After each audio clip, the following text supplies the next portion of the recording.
کے پاس جا سکتے ہو۔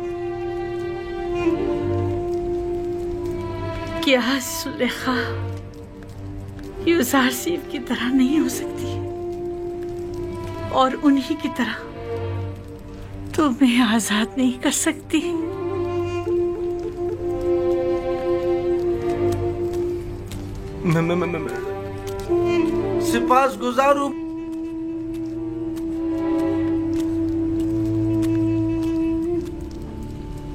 سپاس گزار ہوں بانو زلیخا۔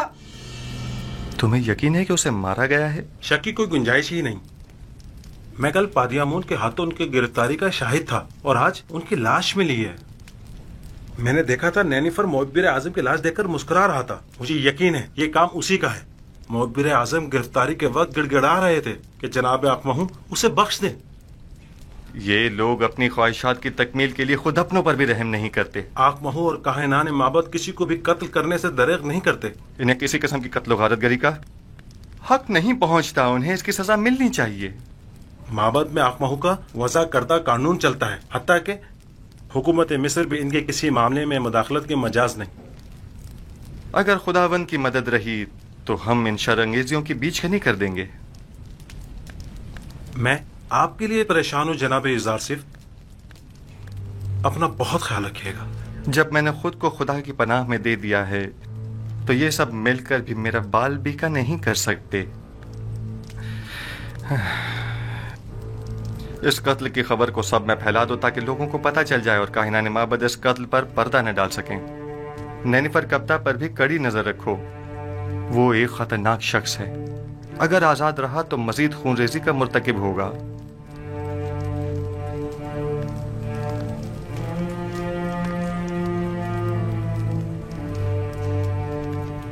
ہاں ایک بات تو میں بتانا بھول ہی گیا علی جناب، چند روز پہلے ایک پریشان حال شخص جو غالباً مصری نہیں تھا، وہ آپ کے متعلق مجھ سے پوچھ رہا تھا۔ اس نے اپنا نام نہیں بتایا؟ کیوں نہیں، میرا خیال ہے مالک، ہاں مالک۔ مالک ابن زار تو نہیں تھا؟ بالکل، مالک ابن زار، درست فرمایا آپ نے، وہی تھا۔ یہ کیسے ممکن ہے؟ وہ کہہ رہا تھا کہ وہ پچھلے 20 سالوں سے آپ کی تلاش میں ہے۔ ٹھیک کہا انہوں نے، انہیں تلاش کرو اور جہاں بھی ملے انہیں بسادہ احترام لے کر میرے پاس آؤ۔ اطاعت علی جناب، اطاعت۔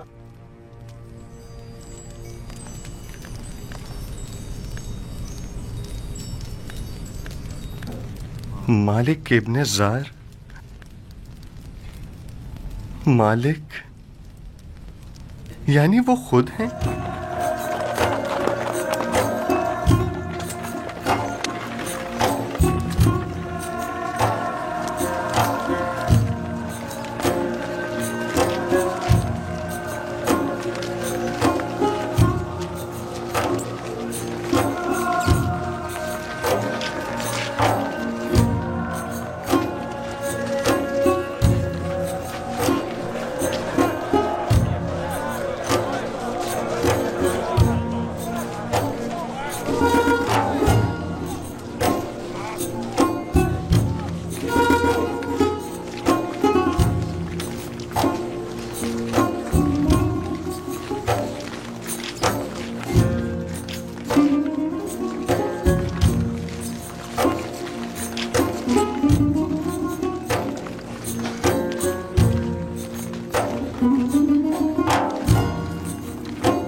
آمون ہوتب چہاروں فرما روائے مصر، آج یوزارسیف حکیم جو علم تعویل خواب میں ید طولہ رکھتے ہیں اور تعبیر خواب میں جن کا کوئی ثانی نہیں، ہم انہیں بطور مشیر خاص اور وزیر زراعت مصر منتخب کرتے ہیں اور انہیں آج مصر کے اعلیٰ ترین مقام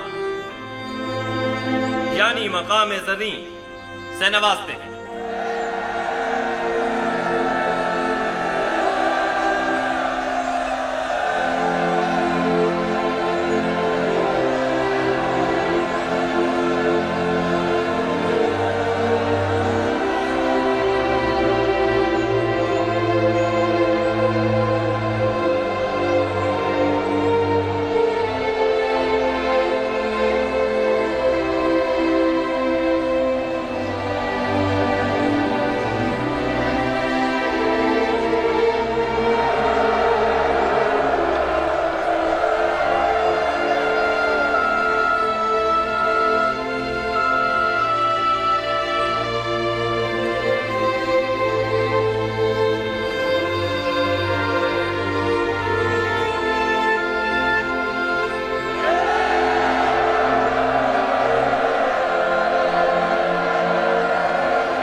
میں دانا و مدبر فرما روائے مصر کا سپاس گزار ہوں۔ ابھی جب فرما روا آمون ہوتب مجھے مقام زریں سے نواز رہے تھے تو میرے ذہن میں ماضی کی ایک یاد آ گئی کہ جب میں قصر پوتیفار میں تھا، قاری ماما ندیمہ بانو زلیخا جب بھی چاہتی کہ مجھے حقیر و بے وقت ظاہر کریں تو مجھے بادیہ نشین چرواہا کہہ کر مخاطب کرتی ہیں۔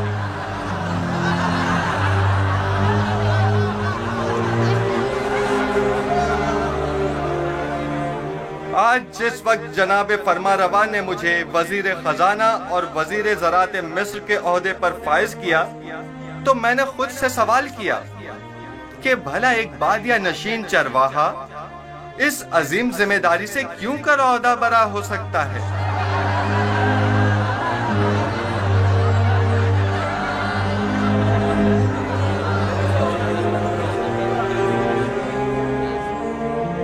بس ایک مرتبہ یوزار سیب میرے ہتھے چڑھ جائے تو ایک لمحے کو بھی اسے زندہ نہ چھوڑوں۔ اجازت دیجئے میں آپ لوگوں سے اس طرح جس طرح میں چاہتا ہوں اور مجھے سکھایا گیا ہے خطاب کروں۔ میں خود کو مصر کے لوگوں کا خادم سمجھتا ہوں، نہ کہ ان کا آقا و سردار اور مالک و مختار۔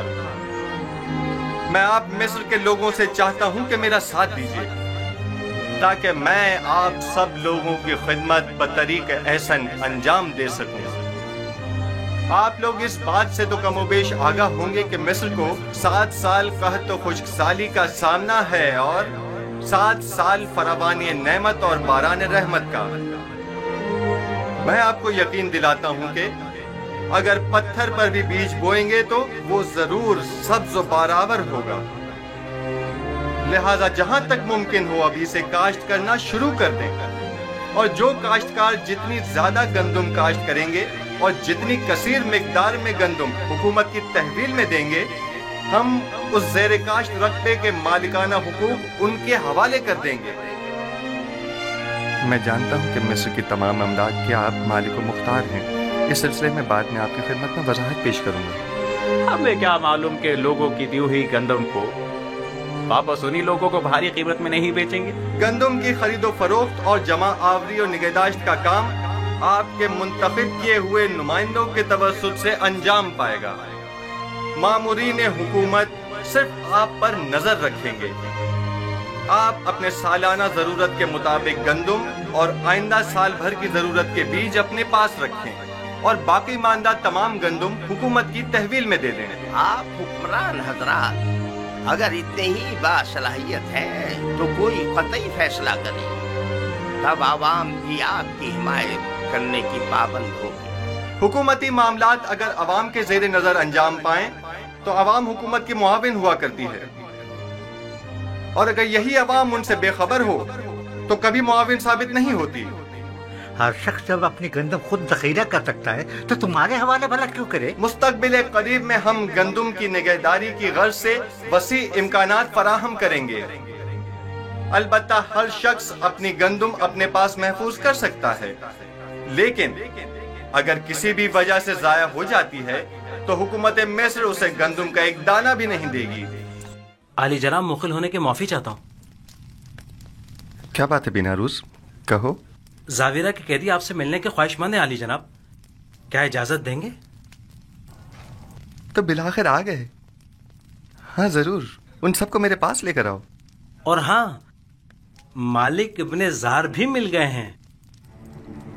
وہ کہاں ہیں؟ وہ بھی دوسروں کے ساتھ آپ کے دیدار کے منتظر کھڑے ہیں۔ میں خود ان سے ملنے کے لیے چلتا ہوں۔